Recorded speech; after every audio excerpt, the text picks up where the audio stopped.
How to download Blender on Windows PC or laptop. Well, hello everyone, welcome to the channel. Let me go at you quick and easy and how to download Blender on Windows PC or laptop.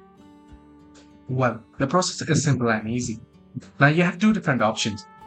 The first option is to head over to Start menu. From there, use the search bar or simply open up Microsoft Store. Once you open up Microsoft Store, you can search in using the search bar for Blender and you can see the Blender application right on top. Click on it and you'll get the Get option here. Click on Get and it shall start the installation process once it checks your PC for requirements. The other option is you can head into your Chrome browser and there you can search in for blender.org. So you want to head into blender.org directly, or you can simply type in Blender as well. Either ways, you want to head into Blender official web portal here. You'll find the download icon right here. Click on it, and once you click on download, you want to click on download Blender, and it will start downloading Blender.